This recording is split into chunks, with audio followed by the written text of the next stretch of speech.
Main सड़क बंद कर दो।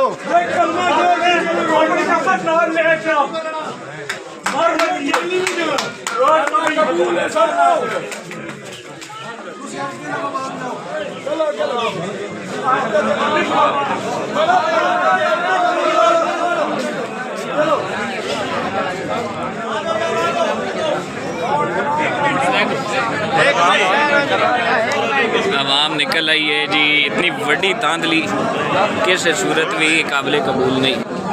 50,000 वोटां दी लीड तो कौन भाई सारे दोस्त गल सुनो भाई एक बारी।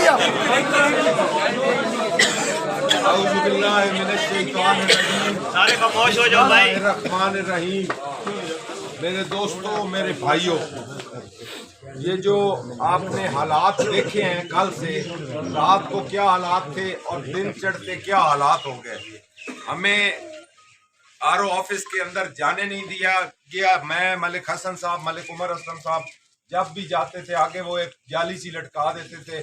फौजी साहब खड़े होते थे, वो कहते थे कि आरओ साहब यहाँ नहीं है। आपको अच्छी तरह पता है कि मलिक उमर असलम साहब 38,000 की लीड से ज्यादा जीत रहे थे। मलिक हसन असलम की लीड जो है वो 15,000 से ज्यादा थी। मेरी अपनी लीड जो थी वो 2300 से ऊपर मैं जा रहा था। मैंने अपने पूरे रिजल्ट कंपाइल भी किए हैं, मेरे पास फॉर्म 45 भी मौजूद है। ये जो अमल है ये मुल्क के साथ ज्यादती है, ये अवाम की राय की तजलील है, अवाम की राय की तौहीन है। और या तो इस मुल्क को आप आर्मी स्टेट डिक्लेयर कर दें और ये अवाम से हक के राय दही ले लें, और अगर ये जमहूरी निज़ाम आपने इस मुल्क में चलाना है तो ये इस तरह नहीं चलेगा। नहीं चलेगा।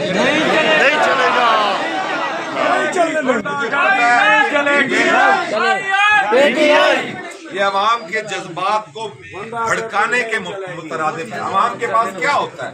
हमने कोई लड़ना है, अवाम के पास तो सिर्फ और सिर्फ वोट की ताकत होती है, और उस वोट की ताकत से पाकिस्तान की लाखों करोड़ों अवाम ने ये साबित किया है कि वो इमरान खान के साथ हैं और ये बर्दाश्त नहीं करेंगे। इस हवाले से मैं आपको यही कहूँगा,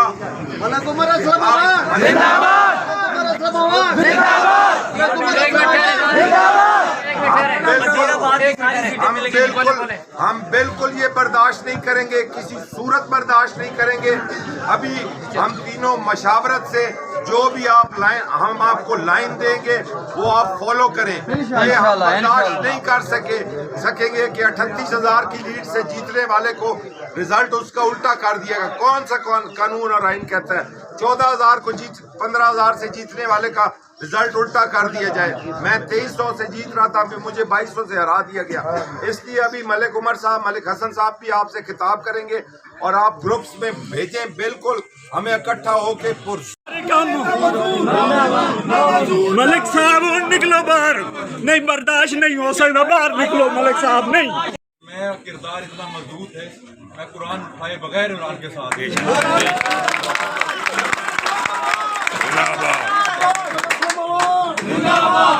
और आज जिस तरह से मेरा और मलिक हसन साहब, हम दोनों का मैंडेट, हसन साहब का कोई लगभग 15,000 के करीब इनकी लीड थी, इन्होंने ख़त्म कर दी। और ये सब चीज़ें उन्होंने सिर्फ इसलिए की हैं कि वो समझते हैं कि ऐसा करने से आपकी जो है तवक्कुआत को ख़त्म हो जाएंगी, आपकी उम्मीदें ख़त्म हो जाएंगी। लेकिन हम इंशाअल्लाह आपकी उम्मीदों के लिए लड़ेंगे। जो कुछ हमारे साथ हो सका वो हम करेंगे। अदालत में रुजू करना पड़ा, वैसे इस निज़ाम से मेरा दिल उठ चुका है। ये निज़ाम बहुत ही गंदा निज़ाम है, और मेरे नौजवान साथियों की सारी मेहनत इस घटिया निज़ाम ने ख़त्म कर दिया और आगे अंधेरा है। लेकिन इसके बावजूद मैं आप लोगों के लिए, आपके मैंडेट के लिए लड़ूंगा। मैं अदालत, मुझे जाना पड़ा मैं अदालत जाऊंगा, और जहाँ तक कोशिश हो सकी मैं आपका मैंडेट को थोड़ा पीछे दिलवाऊंगा। मैं उन चोरों और गासबों को भी ये कहना चाहता हूँ और आपकी तफल्सुल से ये पैगाम देना चाहता हूँ, सियासत मैंने की है तो सियासत इज्जत के लिए की है, एक सीट के लिए कभी नहीं की। मैंने असूलों पे कभी समझौता नहीं किया। खान साहब ने कहा इस्तीफा दे दो, तो मैंने इस्तीफा उनके हाथ में रख दिया। खान साहब के साथ मैं खड़ा हुआ और मुश्किल इन्होंने लाना था। शाकिर तेरी जात पे लाना, तेरी जात पे लाना।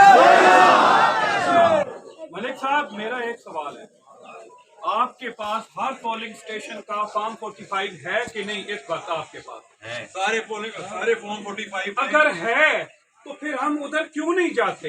उधर उनको जब बताएं कि आपने हमने वो हालात नहीं देखे जो मैंने देखे हैं।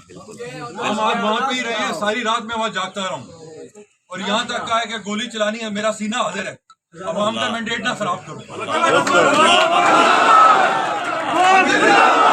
क्या बात कर रहे हैं कि मैं इस पे अपनी जान कुर्बान कर सकता हूँ मैंडेट पे? मैंने उनसे सख्त बात की। उन्होंने कहा है कि अगर आप मेरे फायर करते हैं, फायर करें, मुझे रिजल्ट चाहिए। लेकिन हमारी बदकिस्मती, हमारा निजाम हमारी बात सुनने के लिए तैयार ही नहीं है। बिल्कुल। और इस निजाम के खिलाफ हल में बगावत बुलंद करना हम पे लाज़िम है। और मेरी आप सबसे गुजारिश है कि आप सब मिल के सबसे पहला एहतजाज आज DC ऑफिस के सामने रिकॉर्ड कराते हैं। पुरअमन एहतजाज होना चाहिए। हमने कोई चीज खराब नहीं करनी, सरकारी अमला को नुकसान नहीं करना। वहाँ जाएंगे और अपना एक पुरअमन एहतजाज रिकॉर्ड करेंगे, कहेंगे कि ये मैंडेट के साथ जो है ये ज्यादती है। अब मैं हसन साहब को कहता हूँ कि वो भी अपना खिताब कर लें। आपसे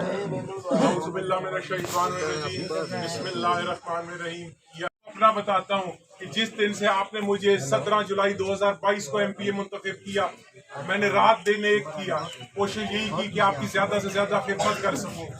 उसके बाद MPA खत्म होने के बाद मैंने कोशिश यही की कि आपसे जो अहद और वफ़ा किया था कि मैं खान से तहरीक इंसाफ से वफा करूंगा, रात दिन मुश्किलात से है कि उसको भी पूरा किया। अल्लाह ताला से शुक्र अदा किया कि मुझे वो अहद पूरा करने की तौफीक दी। उसके बाद मैं आपको बताना चाहता हूँ कि आप लोगों ने मेहरबानी की। इस इलेक्शन कैंपेन के लिए हमने जितनी मुश्किलात उठाई वो कोई सोच भी नहीं सकता। दरखास्त के हसूल से लेकर दरखास्त को जमा कराने तक वकीलों की एक फौज खड़ी करनी पड़ी। हमारे कागज चैलेंज कर दिए गए हाई कोर्ट में, चैलेंज किए गए सुप्रीम कोर्ट में, रिव्यू में, हर जगह जंग लड़ी तहरीक इंसाफ के लिए, PTI के लिए। आखिरकार हम जब इलेक्शन में खुशाब आए, उतारे गए, तो मैं सलाम करता हूँ आप सब खुशाब के लोगों को, बुजुर्गों को, नौजवानों को, बच्चों को, माओं को, बहनों को, जिन्होंने बाहर निकली और हमारी हर तरह से इमदाद की, हमारी तहसीन में हमें अदा की और उन्होंने हमारा साथ दिया।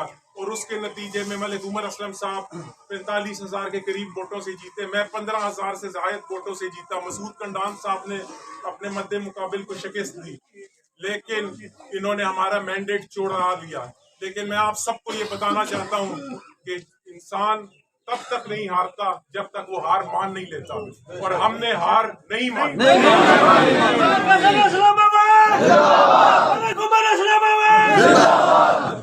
हम अपने हक के लिए लड़ेंगे। बहुत ऑफर की गई, उमर असलम साहब को भी, मुझे भी सूबाई वजीर बना देंगे। हाँ जी, तो अवाम इस टाइम जो इनके साथ ज़्यादती हुई है, अवाम इस टाइम निकलने लगी है जी अपने एहतजाज रिकॉर्ड करवाने के लिए। गोली मारने की भी कोशिश की थी शीशे में।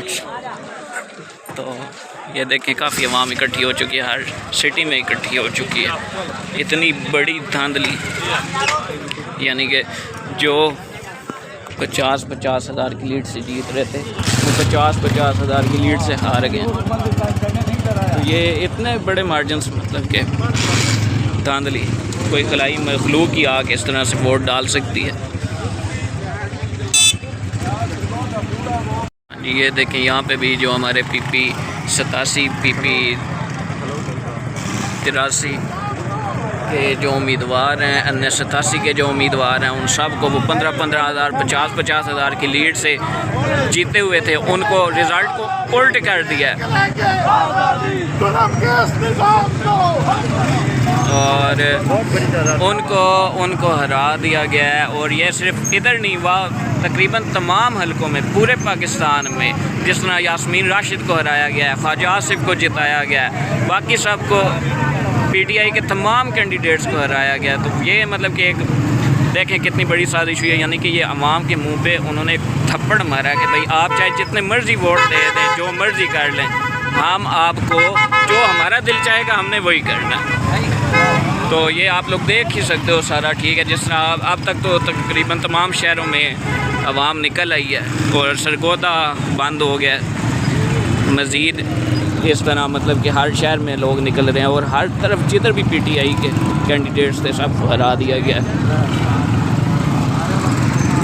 तमाम लोग इस टाइम DCO ऑफिस जा रहे हैं ताकि वहाँ पे अपना पुरअमन एहतजाज रिकॉर्ड करवाएं। और ये आप लोग देख ही सकते हैं कि जिस तरह से तमाम कैंडिडेट्स को हराया गया है, चाहे वो MNA की सीट पे हो, MP की सीट पे हो, चाहे कहीं किसी भी सीट पे हो, पाकिस्तान तहरीक इंसाफ के हमारे याफ्ता जो उम्मीदवार थे और इतनी बड़ी बड़ी लीड से वो जीत रहे थे।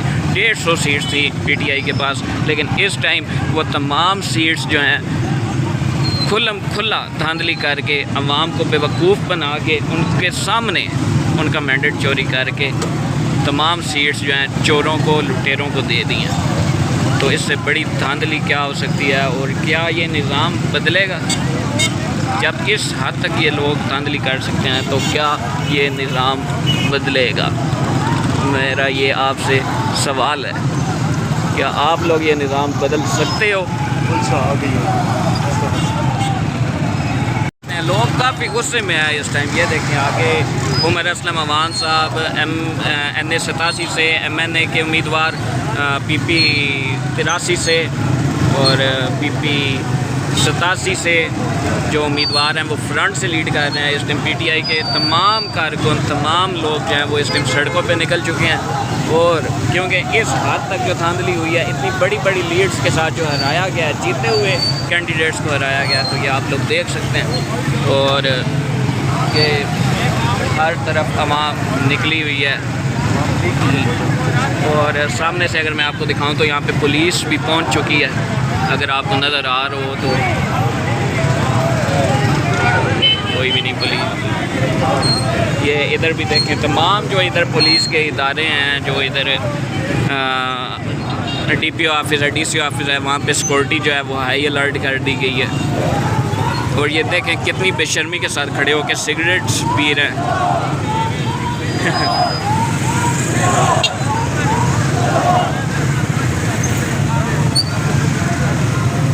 मेरा फिर आपसे ये सवाल है, क्या आप लोग ये निज़ाम बदल सकते हैं?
तरफ से लोग निकले हुए हैं, बुजुर्ग जो हैं वो रास्ते में जो मिल रहे हैं वो भी मतलब कि पूरा साथ दे रहे हैं, काफ़ी नारे लग रहे हैं।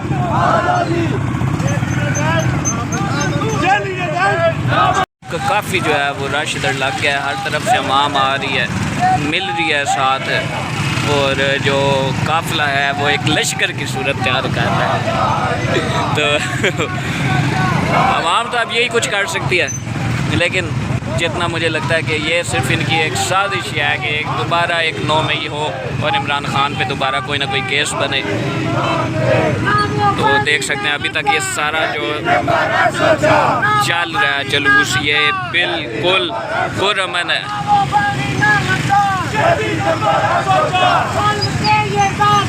हम नहीं मानते।